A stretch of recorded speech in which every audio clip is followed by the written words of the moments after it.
Dear friends, we know about in lecture 4 ATP as the universal energy of the biological system. So this point will be continued ATP with pH7 phosphate group of ATP and ADP and AMP, adenosine triphosphate, adenosine diphosphate, and adenosine monophosphate are almost fully ionized. એટલે કે એના ઉપર આયોનાઇઝ charge હશે, એટલે કે positive અથવા તો negative charge હશે. So they occurs as a multiple charge ions. એનાયન્સ એટલે કે નેગેટિવ ચાર્જ ધરાવતા કે ATP -4 ionized charge, ADP -3 and AMP -2 ionized charge cations molecules. But as the self-fueled contain high concentration of magnesium plus 2 ion, that ATPs and ADP both exist largely as the magnesium ATPs and magnesium ADP complex. એટલે કે જ્યારે આપણે self ફ્યુલ્ડ ની વાત કરતા હોય, એટલે કે કોષ રસની વાત કરતા હશું, ત્યારે એટીપી અને એડીપી મોલેક્યુલ્સ સેલના ફ્યુલ ની અંદર રહેલા મેગ્નેશિયમ આયન સાથે શું કરશે?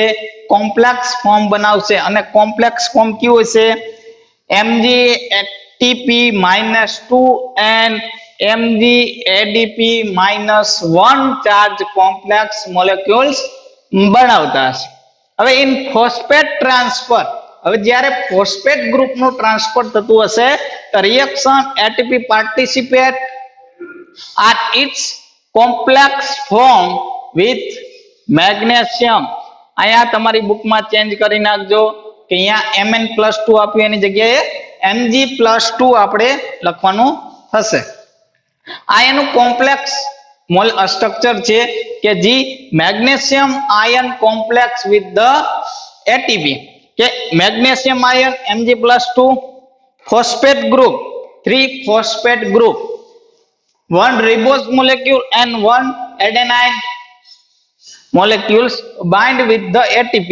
એટલે કે એટીપી ના સ્ટ્રક્ચર ની અંદર આ ઓક્સિજન, બે ઓક્સિજન મોલેક્યુલ સાથે Mg+2 જોડાયેલો હશે. હવે આપણે વાત કરીએ તો કે આ હતું એટીપી ની. હવે આપણે જો એડીપી ની વાત કરતા હશું, તો આ મોલેક્યુલ્સ એક ફોસ્ફેટ ગ્રુપ આવશે નહીં, અને રિબોઝ મોલેક્યુલ આ ઓક્સિજન સાથે જોડાય છે. એટલા માટે આપણે બીજું સ્ટ્રક્ચર લખતા નથી, એ તમારી જાતે જ લખી લેજો. કેમ કે એડીપી ની અંદર 2 ફોસ્ફેટ ગ્રુપ આવેલા હશે, જ્યારે એટીપી ની અંદર 3 ફોસ્ફેટ ગ્રુપ આવેલા હશે. હવે આપણે વાત કરીએ કે આપણો second point energy metabolism. Second point energy metabolism. તો કે એનર્જી નું મેટાબોલિઝમ કેવી રીતે થશે, એનર્જી કેવી રીતે બનશે, કોઈ પણ સેલ ની અંદર એનર્જી મેળવવા માટે કઈ કઈ રિએક્શન થશે, એના વિશેની વાત છે. તો આપણે જોઈએ કે એનર્જી મેટાબોલિઝમ 1.2 એનર્જી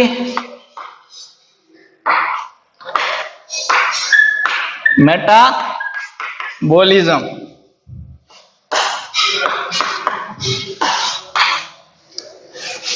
તો એમાં અલગ અલગ પ્રકારના 3 ટાઈપ આપેલા છે કે role of ATP in metabolism, role of reducing power in metabolism, and third point કે role of precursor metabolite in metabolism. તો ફર્સ્ટ પોઈન્ટ આપણે જોઈએ તો કે role of ATP, role of ATP in metabolism.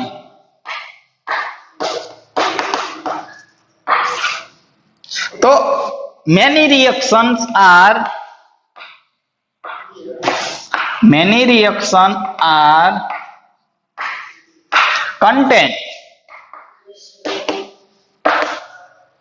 contains endergonic reaction. Endergonic reaction in cell कोई पण cell नी अंदर जी reaction थती हशे ए रिएक्शन केवी हशे तो के एंडरगोनिक रिएक्शन थती हशे એટલે કે શું તો કે આપણે એનર્જી આપવી પડતી હશે એ રિએક્શન ની અંદર and will not forward process and ATP as a major role is drive such a endergonic reaction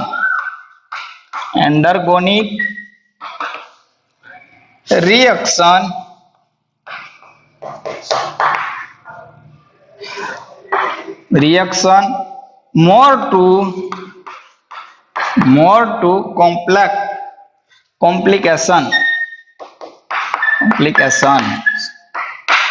परंतु आपणे जोयुं के अगाउना लेक्चर ની અંદર કે ATP is the universal source of energy in biological system तो ATP has a major role in the drive such as the endergonic reaction more to complication એટલે કે કોઈપણ એન્ડરગોનિક રિએક્શન માટે સેલ ની અંદર જે એનર્જી એપ્લાય થતી હશે એનર્જી ક્યાંથી આવતી હશે એટીપી ની અંદરથી હવે ATP has a high potential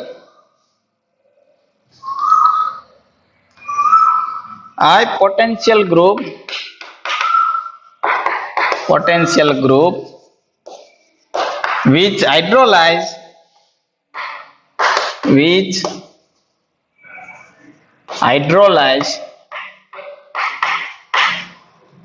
hydrolyze almost completely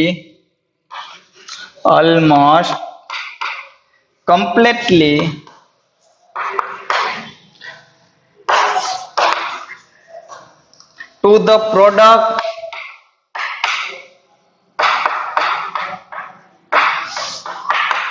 ADP plus phosphate group જે આપણે ગયા લેક્ચર ની અંદર વાત કરી હતી કે એટીપી માંથી શું બનશે એનું હાઇડ્રોલાઇસિસ થશે તો એડીપી પ્લસ ફોસ્ફેટ ગ્રુપ છૂટો પડશે હવે એડીપી નું પાછું આપણે શું કરશું હાઇડ્રોલાઇઝ કરશું તો પાછું એમાંથી એએમપી અને પ્લસ ફોસ્ફેટ ગ્રુપ છૂટો પડશે અને એમાંથી એનર્જી છૂટી પડશે તો ઈ એનર્જી કેટલી હશે તો કે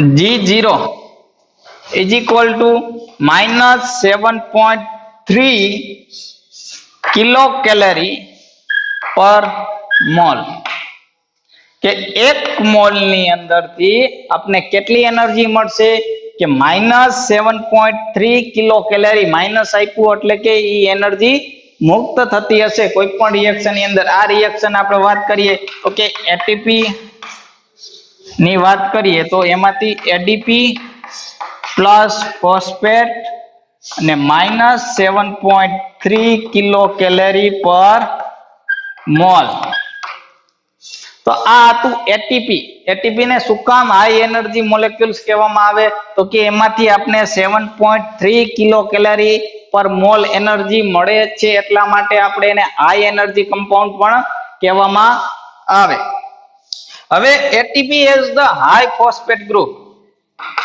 ATP has a high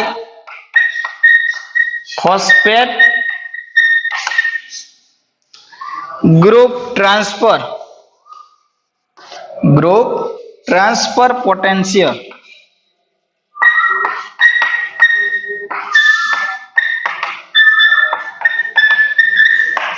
why તો કે ઈ ફોસ્ફેટ ગ્રુપ નું ટ્રાન્સફર ટુ ધ વોટર ની સાથે ફોસ્ફેટ ગ્રુપ નું ટ્રાન્સફર કરશે કેમ કે એટીપી માંથી એડીપી બનશે અને એક ફોસ્ફેટ ગ્રુપ છૂટો પડશે ઈ ફોસ્ફેટ ગ્રુપ કેની સાથે તો કે વોટર મોલેક્યુલ સાથે ટ્રાન્સફર થશે એક જગ્યાએથી બીજી જગ્યાએ અને બીજા કમ્પાઉન્ડ સાથે બાઇન્ડિંગ કરશે હવે આ જે ફોસ્ફેટ ગ્રુપ ટ્રાન્સફર થયો એનું પોટેન્શિયલ કેવું હશે? નેગેટિવ અથવા તો -G0 delta G0 for the hydrolytic removal of the phosphate, કે જ્યારે ફોસ્ફેટ ગ્રુપ રિમૂવ થશે એટીપી માંથી અથવા તો એડીપી માંથી, ત્યારે એમાંથી એનર્જી આપને મળતી હશે, એટલે કે ફ્રી એનર્જી ચેન્જ આપને જોવા મળશે, ટોટલ ફ્રી એનર્જી ચેન્જ. હવે સેલ બ્રેકડાઉન, હવે સેલ ની અંદર જ્યારે એટીપી નું બ્રેકડાઉન થતું હશે ત્યારે is the complete with the various compound various endergonic reaction to promote their complication, કે અલગ અલગ ની અંદર અલગ અલગ જોવા મળશે in ATP linkage energy generating reaction which liberate free energy with the free using electrons with the complication. હવે આપણે કોઈ રિએક્શન ની વાત કરતા હોય તો કે એન્ડરગોનિક રિએક્શન, કે સેલ ની અંદર જે એન્ડરગોનિક રિએક્શન થતી હશે, એન્ડરગોનિક રિએક્શન વાત કરીએ આપણે, એક્ઝામ્પલ લઈએ A+B આપણે સબસ્ટ્રેટ મોલેક્યુલ્સ છે અને એમાંથી શું આપને મળે તો કે પ્રોડક્ટ મળે, પરંતુ એનો રેટ, રિએક્શન રેટ બહુ એકદમ સ્લોલી છે, પરંતુ પ્રોડક્ટ માંથી સબસ્ટ્રેટ બનવા માટેનો રેટ એનો કેવો છે, એટલે કે હાઈ. એટલે કે A+B આપણો જે સબસ્ટ્રેટ હતો, સબસ્ટ્રેટ માંથી પ્રોડક્ટ બનવા માટેનો રેટ કેવો છે, ઓછો, જ્યારે પ્રોડક્ટ માંથી સબસ્ટ્રેટ બનવા માટેનો રેટ કેવો છે, વધારે. તો એને આપણે એટીપી બ્રેકડાઉન આપી, એટલે કે endergonic reaction plus ATP breakdown, ATP breakdown આપી, એટલે કે એટીપી નું આપણે બ્રેકડાઉન કરશું, એટલે કે આ રિએક્શન ની અંદર શું A+B રિએક્શન રેટ એટીપી માંથી શું બનશે તો કે એડીપી પ્લસ ફોસ્ફેટ, અને એનર્જી મુક્ત થતી હશે. કેટલી એનર્જી તો કે -7.3 કિલો કેલરી પર મોલ, અને એ રેટ કેવો થઈ જશે, મોટો, અને એમાંથી પ્રોડક્ટ વધુ બનશે. જ્યારે પ્રોડક્ટ માંથી સબસ્ટ્રેટ ઓછી બનશે, એટલે કે આપણે જે પ્રોડક્ટ જોતી હશે એ પ્રોડક્ટ આપણે હાઈ અમાઉન્ટ ની અંદર મળશે. હવે બીજું આપણે જોઈએ, બીજો રોલ તો કે role of reducing power in metabolism. Reducing power એટલે કે ઓક્સિડેશન અને રિડક્શન પ્રક્રિયા. બીજો પોઈન્ટ તો કે role of reducing power in metabolism.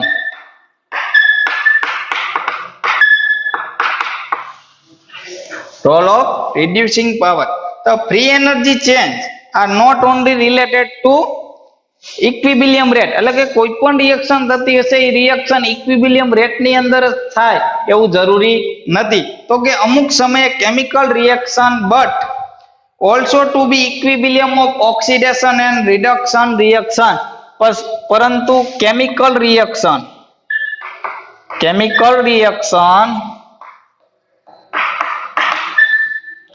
must be equilibrium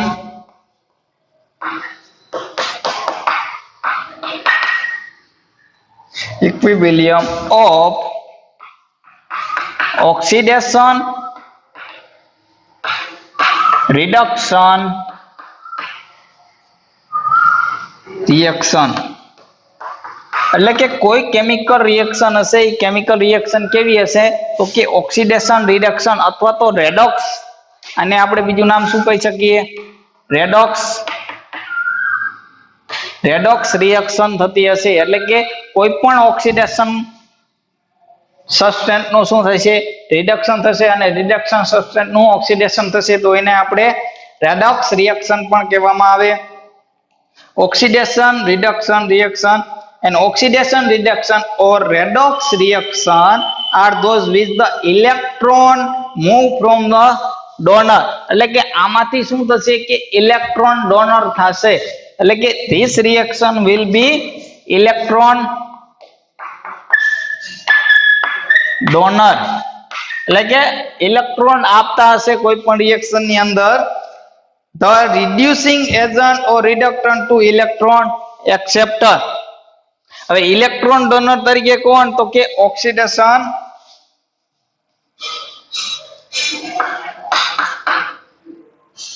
this is the reducing agent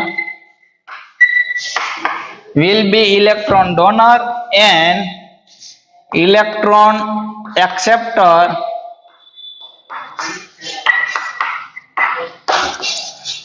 oxidizing agent.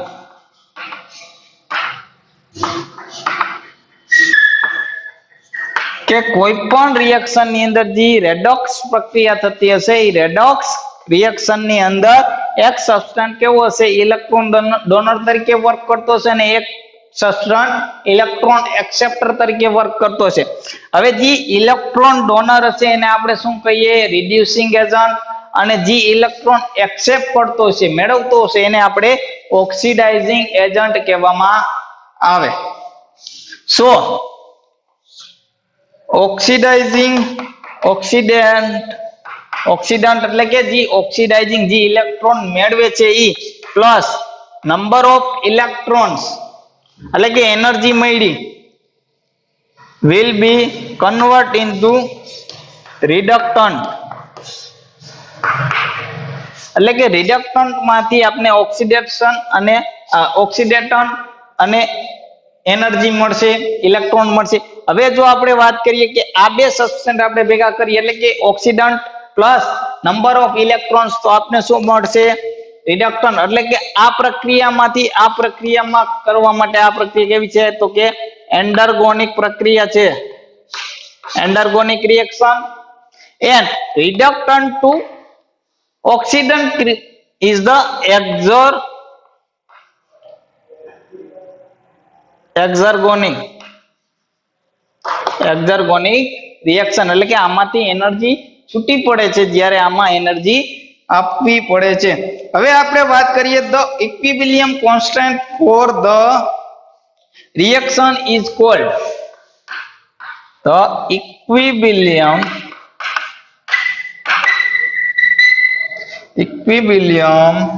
constant for the reaction is called standard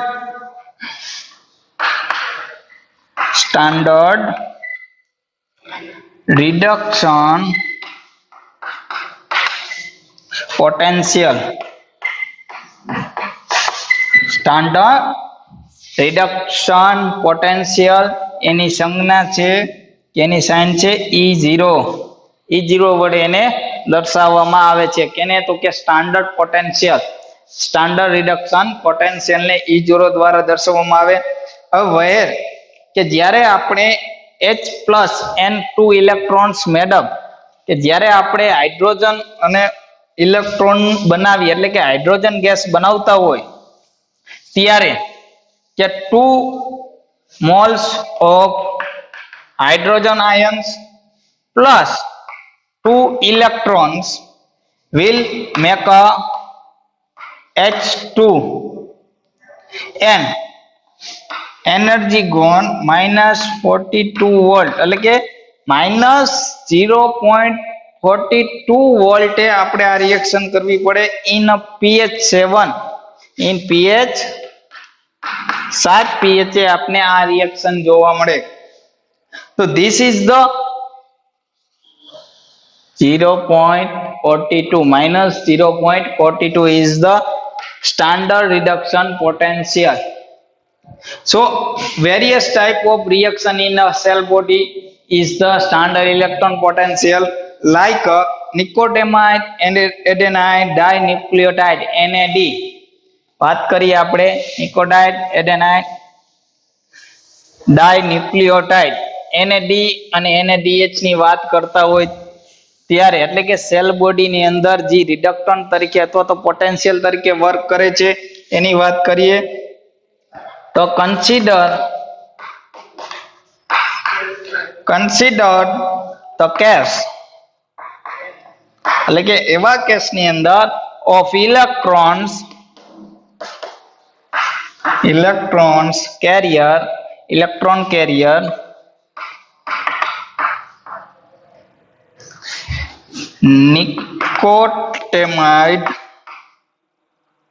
nicotinamide adenine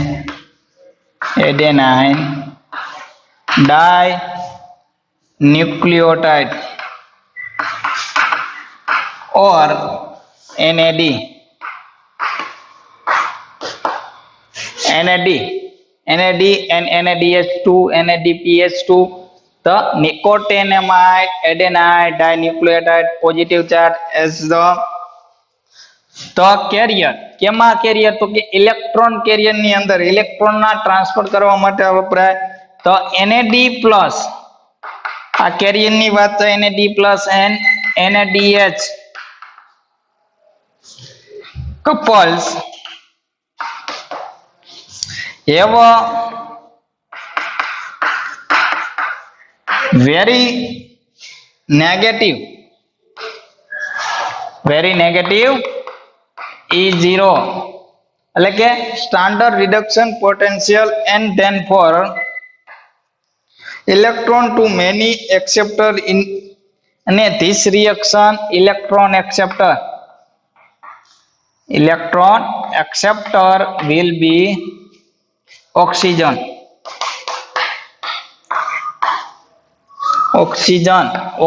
શું કરતું છે ઇલેક્ટ્રોન એક્સેપ્ટ કરતું હશે તો this reaction will be include કે NAD plus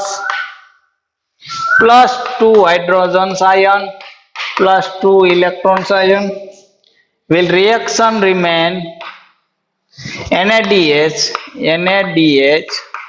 plus hydrogen ions will get electron potential E-0 is equal to -3.2 volt. હવે when the 1/2 oxygen plus 2 hydrogen ions plus 2 electrons ions give remains water molecules and this electron potential is equal to plus 0.82 volt. So various type of energy we include in a chart in your books, so we not discuss in other example of the electron potential. And delta G0 dash is equal to NF dot delta E0. હવે third type of our metabolism, energy metabolism, is the role of precursor in a metabolism. Third point, role of precursor.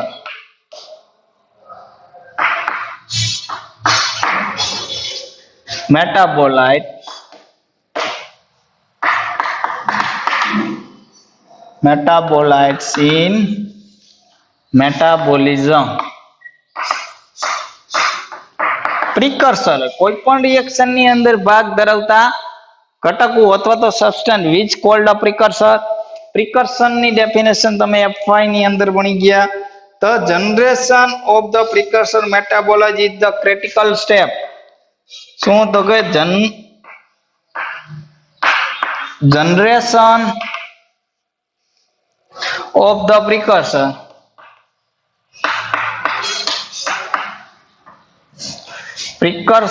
metabolites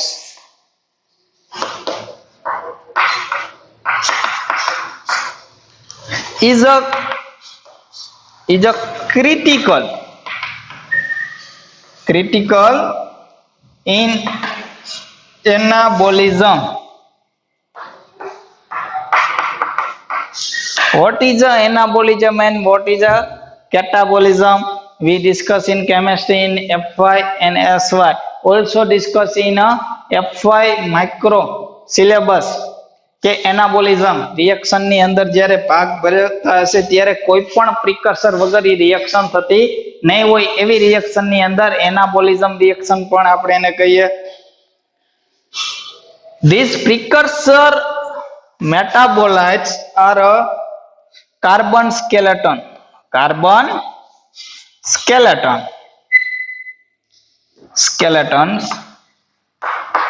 with the carbon chain used as the starting substance for the synthesis of monomers and other building blocks need for the synthesis of macromolecules. હવે જે carbon skeleton રહ્યું, carbon skeleton અથવા તો carbon chain એનો ઉપયોગ ક્યાં થશે તો કે એનો ઉપયોગ કે કોઈ પણ લિવિંગ સેલ ની અંદર એઝ અ મેક્રોમોલેક્યુલ્સ ના બિલ્ડિંગ બ્લોક્સ તરીકે અથવા તો એના સિન્થેસિસ ઓફ મેક્રોમોલેક્યુલ્સ આનો ઉપયોગ ક્યાં થાય તો કે એક તો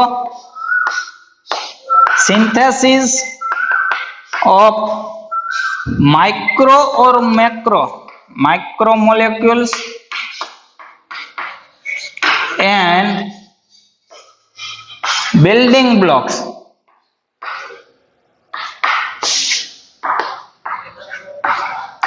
Building blocks of macromolecules.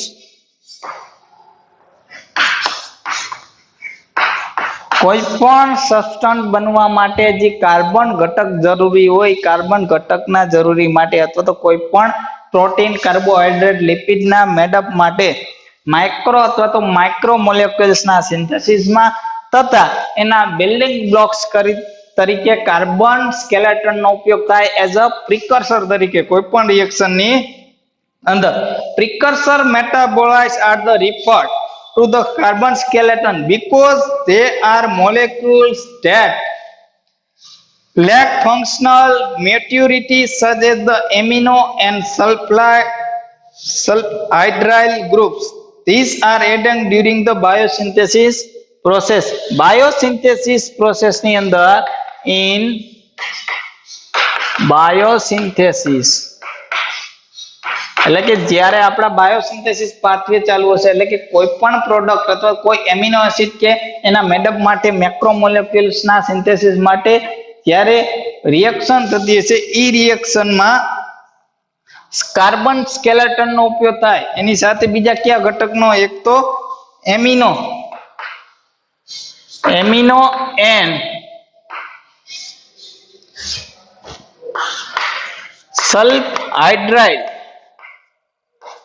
sulfhydryl functional group adding.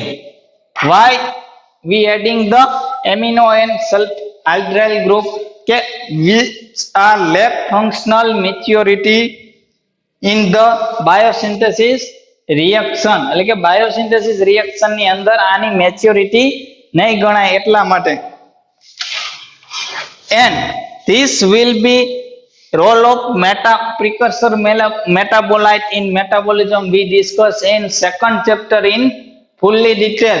કે આપણે જે biosynthesis, glycolysis pathway, TCA pathway, PPP pathway એ ડિસ્કસ ઇન પ્રિકર્સર મેટાબોલાઇટ કે એમાંથી કેવી રીતે કોઈ પણ પ્રોડક્ટ બને અને એમાં કેવી રીતે એનર્જીનો યુઝ થાય, કેવી રીતે એનર્જી બને એ આપણે વાત કરવાની સેકન્ડ ચેપ્ટરની અંદર. તો આ પોઈન્ટને આપણે અત્યારે આટલું જ રાખીએ. હવે નેક્સ્ટ પોઈન્ટ કે non regulating enzyme regulation in Michaelis Menten equation, જે તમારો most IMP question in 5 marks.